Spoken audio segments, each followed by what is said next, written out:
Hey there, folks. Chris Guru here with ProgRam, and I have a story to share with you from Josh Cameron. So without further ado, Josh, what brought out your inner Jimmy Dore? So I'm literally 1 minute out from leaving the,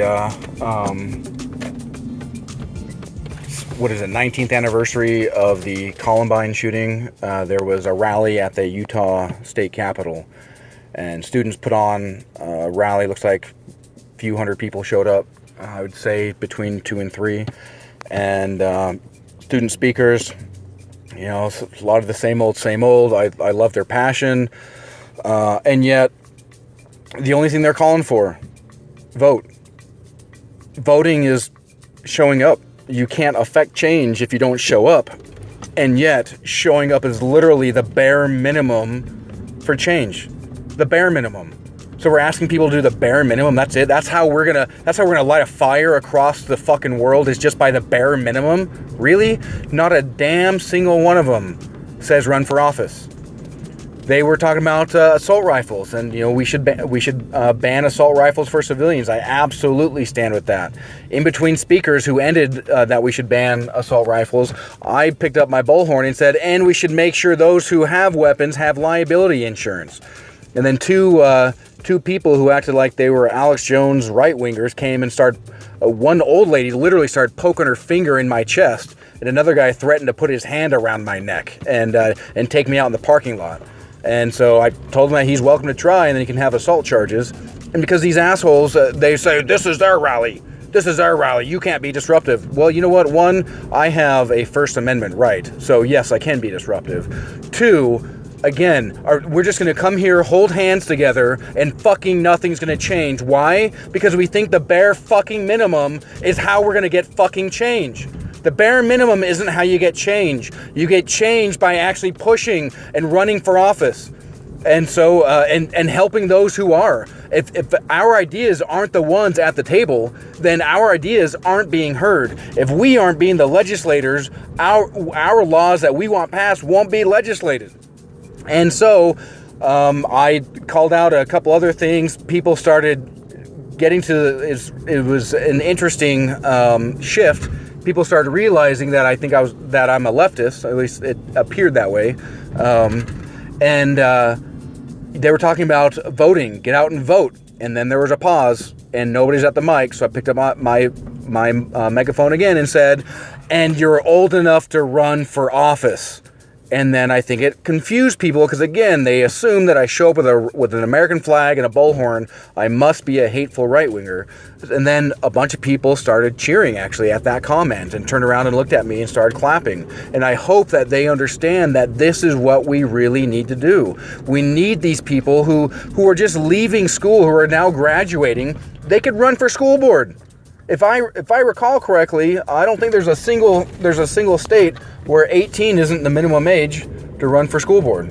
And so we can have people actually run for school board, make sure that kids can be taught the dangers of guns. And while a school board member themselves may not be able to affect a whole lot of change by themselves, but I bet that many of these kids know many people in other high schools, and if they joined together and they stack the school board across the state, you can damn well be sure that we're actually going to teach our kids things that could actually add to the human condition and not take away from it. I love what these kids are doing. I love their platform. I just wish that they would actually seek out outside information. Maybe they do, maybe they don't. I guess that was kind of a little self-important to assume that they didn't. But those who are watching, like the old lady who was literally sticking her finger in my chest, and the old man who threatened to put his hands around my neck, because I said people should have liability insurance for a gun. Really? Like, that's how long it took. And people with guns should have liability insurance. That's what I said. Nobody was talking at the time. It was in between speakers, and they told me I was being disruptive, and they threatened to put their fucking hands around my neck. Like, what the fuck is wrong with people? Get the fuck over your emotional reaction and use your goddamn frontal lobe and figure out how we can fucking change. And you don't get change out of goddamn just the bare minimum. We get change out of actually pushing legislation when we're the goddamn legislators. And then we get change through campaign finance reform, because now people can't be corrupted by K Street. And and then we get change with campaign finance reform. We can probably start jailing bankers. Wouldn't that be a sight to see? I sure as shit would love to jail a banker. Anyway, I'm a little hot. I can't believe the dude threatened to put it. He asked me if I wanted to go back in the parking lot so we could fight. Are you fucking kidding me? What a jackass. And then he threatened to put his fucking hands on my neck. I mean, Jesus Christ. These people, get a fucking life. Like, I get that you want to be here and help out these kids, but how about you listen to what people say and you don't fucking threaten people who use their First Amendment rights. We're out here expressing our rights. We're out here expressing, hey, we have the right to live. Well, guess what? There's also a First Amendment right. Imagine that. And so, yeah, I think the Second Amendment is ridiculous. I think not so much what our forefathers thought of the Second Amendment, but as far as the way that the Supreme Court has redefined it, that's also the reason why, surprise, surprise, the right was so caught up on the Supreme Court.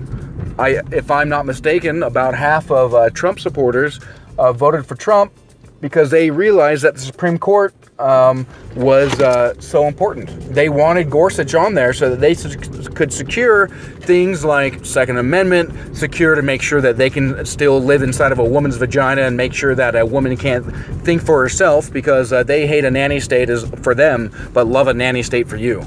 And we got to do more than the bare minimum. I get that we need the bare minimum. At a bare minimum, you can't get change without it. You can't get change without the bare minimum. But if you want real change and lasting change, you got to do more than just the bare minimum. Showing up is just the bare minimum. We may not be able to affect change without showing up, but we're not going to have lasting change until we do more than the bare minimum. The civil rights movement. We now have income and wealth disparity between the races worse than at any time during Jim Crow. We have bank redlining, which is worse than any time during Jim Crow. We have segregation worse than at any time during Jim Crow. We now have legal slavery through the prison system, the prison industrial complex. And now we have more prisoners than at any time we have ever had slaves, and we use prisoners as slave labor, literally use them as slave labor.